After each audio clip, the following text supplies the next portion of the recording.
Hello friends, welcome to the video. आज हम अपने साइंस का जो सीरीज चल रहा था उसका तीसरा चैप्टर मेटल्स और नॉन मेटल्स स्टार्ट करेंगे। ठीक है, तो क्या होते हैं मेटल्स और नॉन मेटल्स। इनका पढ़ने का जो बेस्ट वे है वो ये है कि इनकी आप प्रॉपर्टीज पढ़ लीजिए। ठीक, तो हम यहाँ पे मेटल्स और नॉन मेटल्स की प्रॉपर्टीज साथ में लेके चलेंगे। ठीक है, सो इस तरफ मैं ले रही हूँ मेटल्स और इस तरफ नॉन मेटल्स।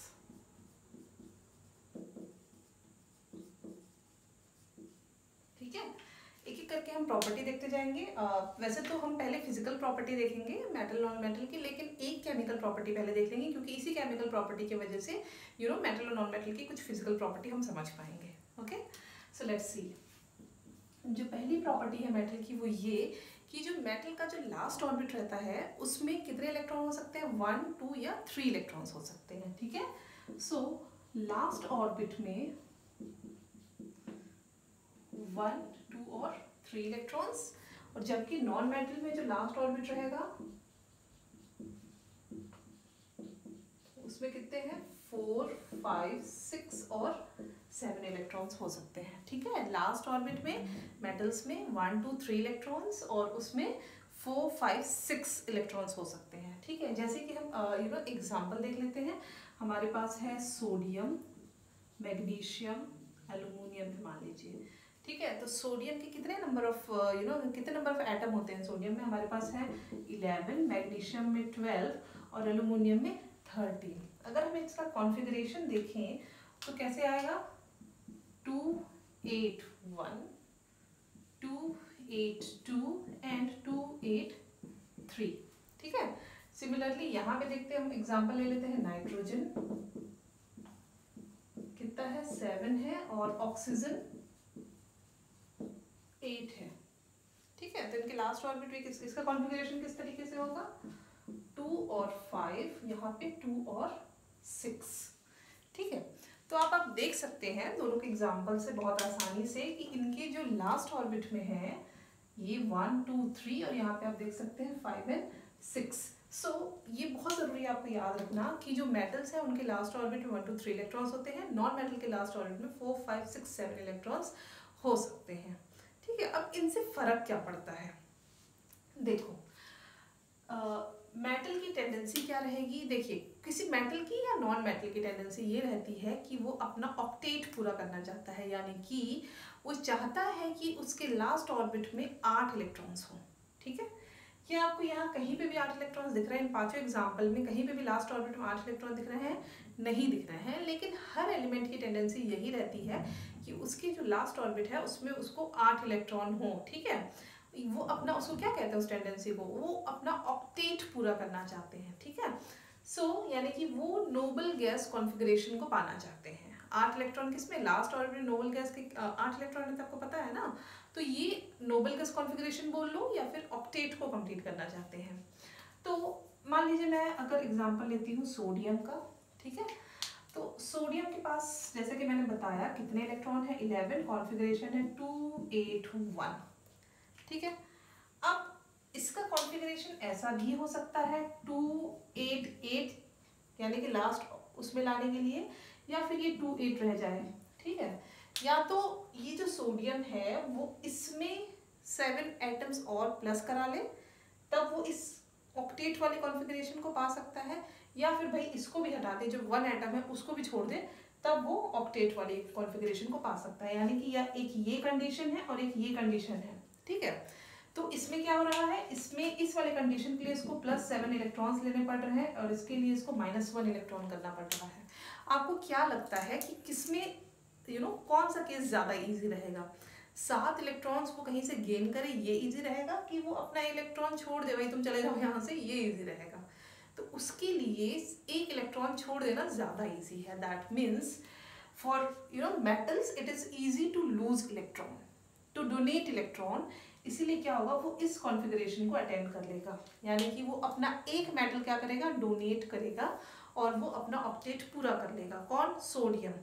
सिमिलरली अगर हम मैग्नीशियम की बात करें तो वो अपना 2 इलेक्ट्रॉन डोनेट करेगा और एल्युमिनियम अपना 3 इलेक्ट्रॉन डोनेट करेगा। ठीक है, तो जो भी मेटल जैसा भी है उसके लास्ट ऑर्बिट में अगर 1, 2, 3 इलेक्ट्रॉन है तो वो उतने नंबर ऑफ इलेक्ट्रॉन्स क्या करेंगे, डोनेट कर देंगे। ठीक है, क्यों? क्योंकि वो अपना ऑक्टेट को पूरा करना चाहते हैं। तो हमको पता होता है कि जो एटम है, किसी भी चीज़ का एटम प्रोटॉन, न्यूट्रॉन और इलेक्ट्रॉन से मिलकर बनता है। यहाँ हम सिर्फ फिलहाल प्रोटॉन की और इलेक्ट्रॉन की बात करेंगे। प्रोटॉन प्लस इलेक्ट्रॉन की बात करेंगे। न्यूट्रॉन का तो कोई चार्ज ही नहीं है ना, तो उसकी बात नहीं करते हैं। अब देखिए, अगर मैं बात कर रही हूँ किसकी, सोडियम एटम की, ठीक है। नंबर ऑफ इसमें इलेक्ट्रॉन कितने हैं, 11, और चूंकि number of electron is equal to number of proton, so यहाँ पे प्रोटॉन भी कितने हो गए, 11 हो गए। नाउ इसने क्या किया, अपना एक एटम डोनेट कर दिया। अगर ये अपना एक एटम डोनेट कर देता है तो ये अब कितना हो जाएगा, 10 हो जाएगा, ठीक है। आपको ये पता है कि जो प्रोटॉन है वो पॉजिटिव चार्ज है और जो इलेक्ट्रॉन है वो क्या है, नेगेटिव चार्ज है ना। तो आप यहाँ बता सकते हो पॉजिटिव चार्ज की नंबर ज़्यादा है या नेगेटिव चार्ज के नंबर ज़्यादा है। तो आप देख के बता सकते हो आफ्टर डोनेशन ये क्या है, 11 ज़्यादा है एज कम्पेयर टू 10, है ना। यानी कि number of protons are more than number of electrons, and that is why after donating an atom, जो ये मेटल्स हैं वो क्या हो जाते हैं, इलेक्ट्रोपॉजिटिव।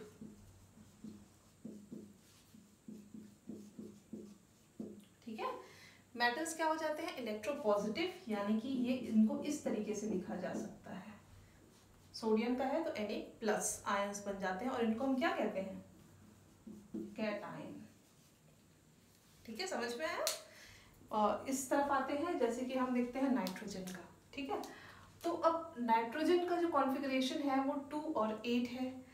अब इसके लिए क्या इजी हो जाएगा, जैसे नाइट्रोजन है हमारे पास, ये या तो 2 और 8 हो सकता है, सॉरी 2 और 5 है, ये 2 और 8 हो सकता है, या तो फिर ये हो सकता है सिर्फ 2 रह जाए, ठीक है। तो अपना लास्ट ऑर्बिट की चीज़ों को कंप्लीट करने के लिए। तो आपको क्या लगता है कि इसको यहाँ पे प्लस हाउ मेनी 3 एटम्स ज़्यादा अच्छा रहेगा, या फिर ये -5 एटम करते वो ज़्यादा अच्छा रहेगा इसके लिए, या वो इजी रहेगा, कौन सा ऑप्टिमम है। तो इसके लिए इजी है कि वो 3 एटम गेन कर ले, और बजाय कि वो 5 एटम लूज करे अपने उससे, है ना। तो ये क्या करेगा, इसका जो टेंडेंसी क्या रहेगा नाइट्रोजन का, ये मैं यूँ कहूँ कि जो नॉन मेटल का टेंडेंसी क्या रहेगा, वो ये रहेगा कि वो अपने बाहर से 3 इलेक्ट्रॉन्स को गेन कर ले, ठीक है। तो अब हम कह सकते हैं कि जो नॉन मेटल है वो क्या करते हैं, इलेक्ट्रॉन्स गेन करते हैं, ठीक है। ये क्या थे, इलेक्ट्रॉन डोनर थे, ये क्या है, इलेक्ट्रॉन एक्सेप्टर हैं, ठीक है। तो ये क्या करेंगे, अपना इलेक्ट्रॉन बाहर से एक्सेप्ट करके क्या कर लेंगे, अपना एक ऑक्टेट को पूरा कर लेंगे, ठीक है। लास्ट ऑर्बिट में जितने भी इनको इलेक्ट्रॉन्स चाहिए उसको वो क्या करेंगे, पूरा कर लेंगे, ठीक। तो जैसे मैं इसमें बता रही थी आपको कि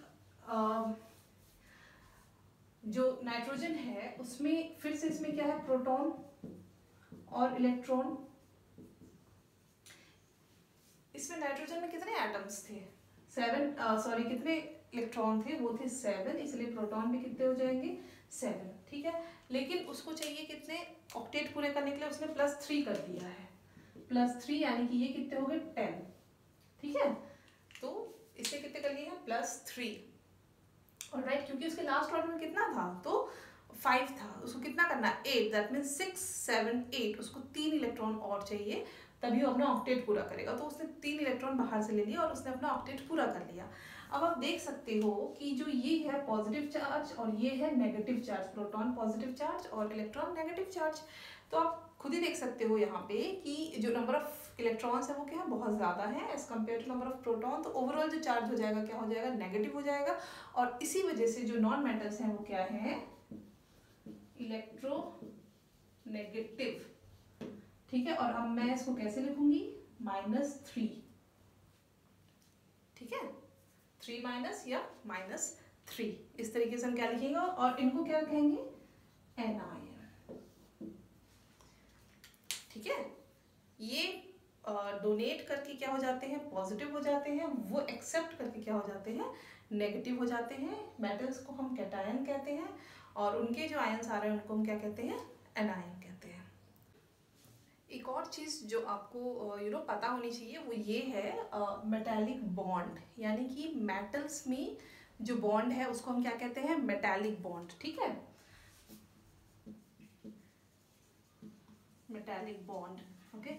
मेटल्स के अंदर जो बॉन्ड है वो कौन सा बॉन्ड है? Metallic bond. क्या होता है उसमें? देखिए ये मैंने स्ट्रक्चर बना रखा है, इसमें क्या है, ये मेटल के पॉजिटिव आयंस हैं, ये मेटल के पॉजिटिव आयंस है, और ये जो एक्स्ट्रा इलेक्ट्रॉन्स थे उनको हम क्या कह रहे हैं? डीलोकलाइज्ड मोबाइल इलेक्ट्रॉन्स, क्योंकि ये इजिली मूव कर सकते हैं, ठीक है, जो एक्स्ट्रा इलेक्ट्रॉन्स थे वो। तो इनके बीच में that is positive and negative. ये कैसा है? पॉजिटिव है, और चूंकि इलेक्ट्रॉन है तो कैसा है? नेगेटिव चार्ज है, ठीक है। तो इनके बीच में, जैसे मान लीजिए इस एटम के बीच में, इस आयन और इस इलेक्ट्रॉन के बीच में जो बॉन्ड बन रहा है उसमें क्या है? काफ़ी ज़्यादा इलेक्ट्रोस्टैटिक फोर्स डेवलप हो रहा है, ठीक है।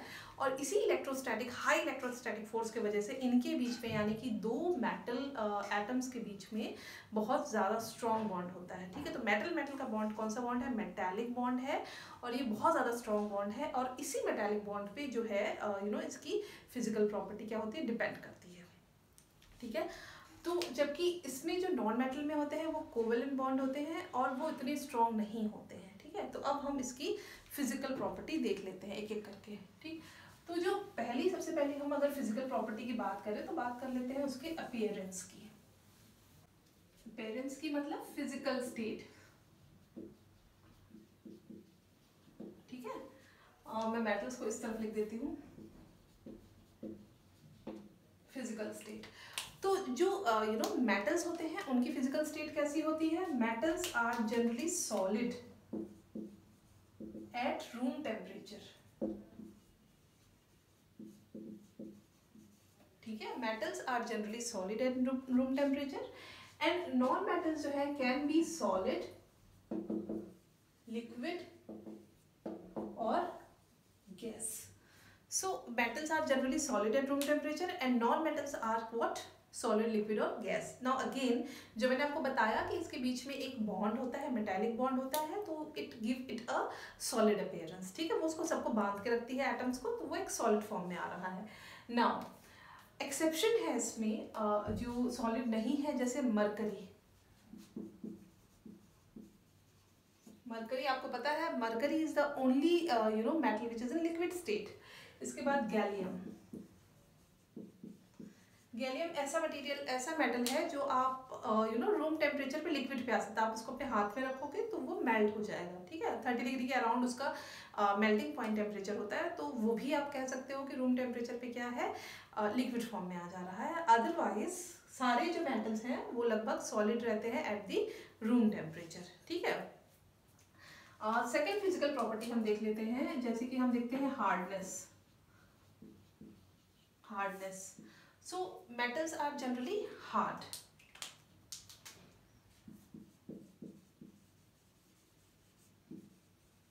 Metals are generally hard, whereas non-metals are soft. ठीक है, मेटल्स जो है वो जनरली हार्ड रहते हैं। अगेन हार्ड क्यों है? क्योंकि उनकी जो मेटालिक बॉन्ड है वो काफी ज्यादा स्ट्रॉन्ग है, विच मेक देम हार्ड, ठीक है। तो मेटल आर जनरली हार्ड। यहाँ भी एक्सेप्शन है। क्या है एक्सेप्शन? सोडियम और पोटेशियम। सोडियम और पोटेशियम क्या है? सॉफ्ट है, they can be cut by knife, ठीक है, उनको हम चाकू से भी काट सकते हैं, वो सॉफ्ट है। इसमें भी एक्सेप्शन है, जैसे कि हमारे पास है डायमंड।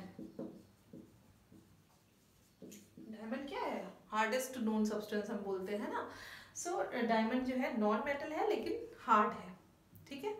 बाकी सोडियम पोटेशियम क्या है? सॉफ्ट है लेकिन वो मेटल है। Then we come to next property,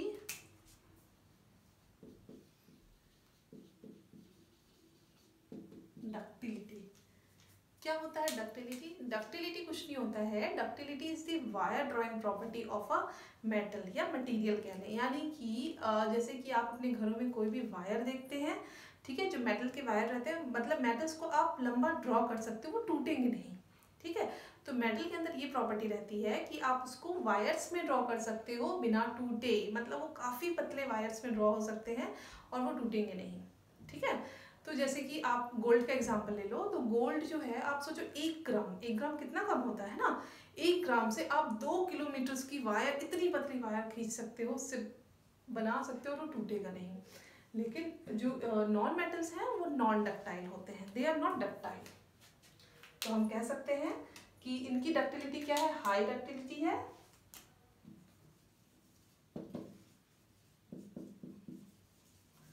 non-metals have low ductility.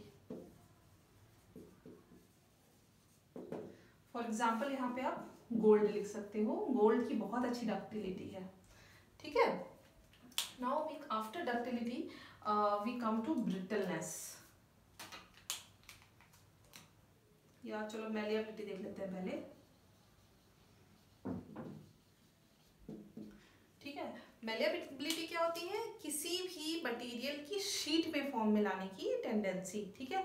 यानी कि जैसे कि आपने देखा होगा लोहार लोगों को, वो कैसे मेटल को ठोकते रहते हैं ना, हथौड़े से ठोकते हैं, लेकिन मेटल टूट के बिखर तो नहीं जाता है ना, वो क्या होता है, शीट पतली हो जाती है। जैसे कि आपके घरों में बर्तन है, ठीक है, प्लेट्स हैं, तो कैसे पतली पतली रहती हैं वो, जो बाकी जो बर्तन है जिसको हम पतीला कहते हैं ना, जिसमें हम चावल बनाते हैं, ठीक है, तो वो किस तरीके का रहता है, वो एकदम पतला रहता है ना। तो ये क्या है कि आप मेटल्स को कैसे शीट फॉर्म में ला सकते हो, उनको एक प्लेट फॉर्म में ला सकते हो। आप एग्जांपल ले लो अपनी कार बॉडी का, ठीक, तो कार बॉडी में मान लीजिए आपने कोई मेटल लगाया, तो कैसे शीट फॉर्म में है वो, है ना। तो ये जो आप पतली पतली चादरें कह लो या शीट कह लो, अगर ये जो मेटल को आप उसमें कन्वर्ट कर रहे हो, उनकी वो प्रॉपर्टी, वो टेंडेंसी जिससे वो उसमें कन्वर्ट हो जा रहे हैं, उनको क्या कहते हैं, मैलिएबिलिटी। बहुत अच्छा एग्जांपल है आपका एल्युमिनियम फॉइल, ठीक है, सबके घरों में रहता है खाना पैक करने के लिए एल्युमिनियम फॉइल। तो आप देख सकते हो कि वो 1 mm से भी कितना ज़्यादा कम है, मतलब आप एल्युमिनियम को किस हद तक रिड्यूस कर सक रहे हो कि वो उस फॉइल के फॉर्म में है और वो टूट नहीं रहा है, ठीक है। So that tendency, that is the tendency of a metal to draw into sheets is what, malleability. तो इसकी मैलिएबिलिटी कैसे रहती है, हाई मैलिएबिलिटी मेटल्स की,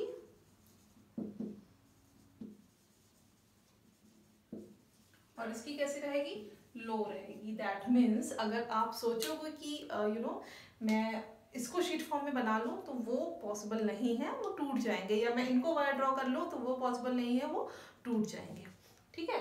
सो ये हमारे पास होगी मैलिएबिलिटी। सो एक और जो प्रॉपर्टी है वो है ब्रिटलनेस। क्या होती है ब्रिटलनेस? ब्रिटलनेस मतलब जो चीज़ इजीली टूटे नहीं। अब इसको ऐसे समझिए कि आपने ब्रिक है आपके पास, ईंट है, आप उस पर हथौड़ा मारोगे तो ईंट क्या हो जाएगी, चूर चूर हो जाएगी, ठीक है। तो वो ईंट जो है, जो ब्रिक है, वो क्या है, ब्रिटल है।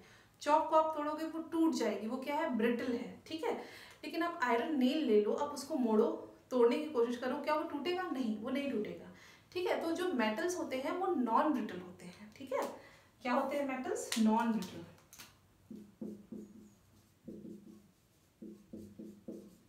और जबकि जो नॉन मेटल्स होते हैं वो ब्रिटल होते हैं,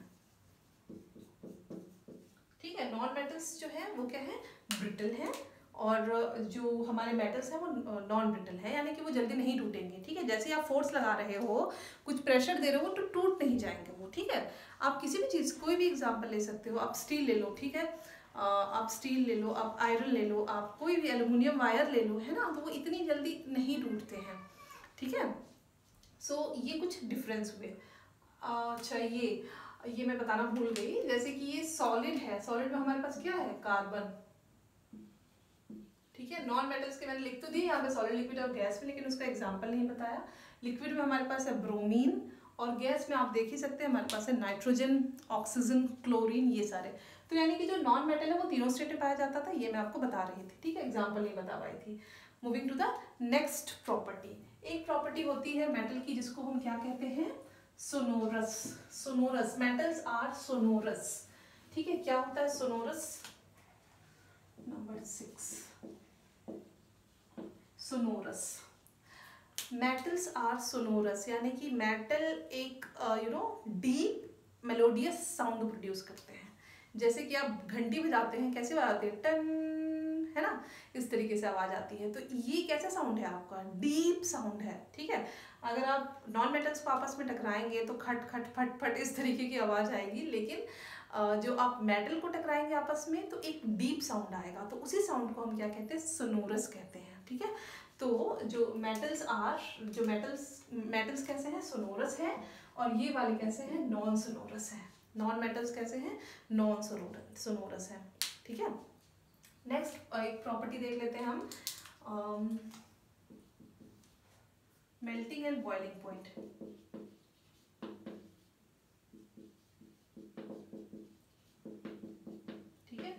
मेटल्स का और नॉन मेटल्स का मेल्टिंग और बॉइलिंग पॉइंट कैसा रहेगा। देखिए अब यहाँ पे वही फिर से प्रॉपर्टी आ गई, मेटालिक प्रॉपर्टी, या फिर मैं यूँ कहूँ कि मेटालिक बॉन्ड वाली जो चीज़ें बता रही थी आपको। क्योंकि मेटल का बॉन्ड बहुत ज़्यादा स्ट्रॉन्ग होता है ना, मेटालिक बॉन्ड जो है बहुत स्ट्रॉन्ग है, तो इनके बॉन्ड को ब्रेक करके उनको मेल्ट कर पाना या बॉयल कर पाना, इट्स नॉट दैट इजी।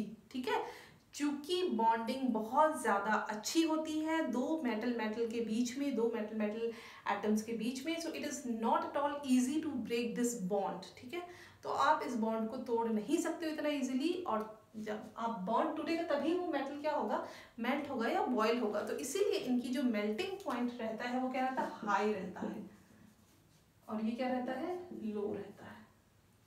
ठीक है, तो मेल्टिंग पॉइंट टेम्परेचर जो है किसका, मेटल का, वो रहेगा हाई, और नॉन मेटल का कैसा रहेगा, लो रहेगा। ठीक है, now we come to another property which is conductivity.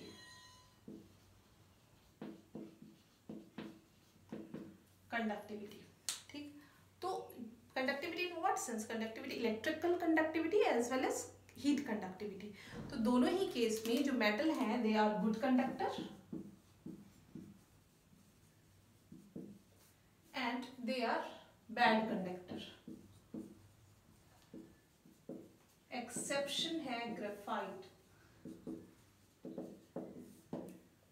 Graphite तो गुड कंडक्टर है ना। कार्बन का जो एक एलोट्रॉप है, कार्बन के क्या क्या जो मेन एलोट्रॉप है वो है डायमंड और ग्रेफाइट, है ना। एलोट्रॉप मतलब कार्बन इन दो अलग अलग फॉर्म में हमको मिल सकता है, और भी फॉर्म में मिलता है, लेकिन जो ग्रेफाइट और डायमंड है वो कार्बन के मेन एलोट्रॉप्स हैं। ठीक है, तो ग्रेफाइट से क्या होता है, आप कंडक्टिविटी वो कंडक्टर है एक, अदरवाइज तो सारे ही जो नॉन मेटल्स हैं वो generally they are non conductor, and जो मेटल्स हैं they are good conductor of electricity. जैसे कि आपके पास एक कॉपर वायर है ना, कॉपर वायर तो बहुत आम देखे होगे example, copper wire, silver wire, ये सारे क्या हैं, good conductor of electricity.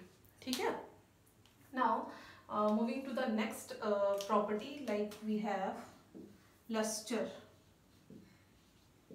Lustre यानी कि जो उनकी शाइन रहती है, किसकी, मेटल की जो शाइन रहती है। तो जनरली जो मेटल्स हैं वो शाइनी रहेंगे, एकदम चमकेंगे। क्या होता है, आप ऐसे तो आपको समझ में नहीं आएगा कि चमक रहा है कि नहीं चमक रहा है। जब आप कोई चीज़ नया चीज़ लेके आओ, जैसे कि आप आयरन नेल ही लेके आओ, वो इनिशियली कितना शाइनी रहता है, बाद में डल हो जाता है, ऑक्साइड लेयर पड़ जाती है उस पर, वो अलग चीज़ है।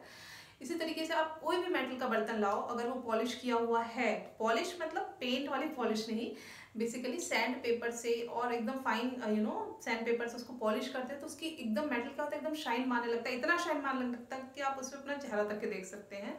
तो मेटल्स क्या है, जनरली शाइनी है, यानी कि metals have a good shiny lustre, लेकिन नॉन मेटल्स का है नहीं है। सो हम इनके क्या कह सकते हैं, इसमें शाइनी है, लस्टर है, इनमें नहीं है, एक्सेप्ट आयोडीन। इसका एक्सेप्शन है आयोडीन एंड डायमंड। ठीक है, आयोडीन और डायमंड है जो हाईली लस्टरस है कह सकते हैं, और ये इसमें मेटल्स तो होते ही लस्टरस, इसमें जो non metals generally non lustrous होते हैं, उसमें शाइनिंग नहीं होती है, लेकिन जो एक जो एक्सेप्शन है वो क्या है, आयोडीन और डायमंड, ये काफ़ी ज़्यादा शाइन करते हैं। इसमें एक्सेप्शन भी है, लेड जो है वो उतना शाइन नहीं करता, वो डल होता है। ठीक है, तो नॉन मेटल्स आर डल, और जबकि ये क्या है, शाइनी रहते हैं। So it was about all the physical property of metals and non-metals. Okay, इसके बाद हम metals और non-metals की कुछ chemical properties देखेंगे।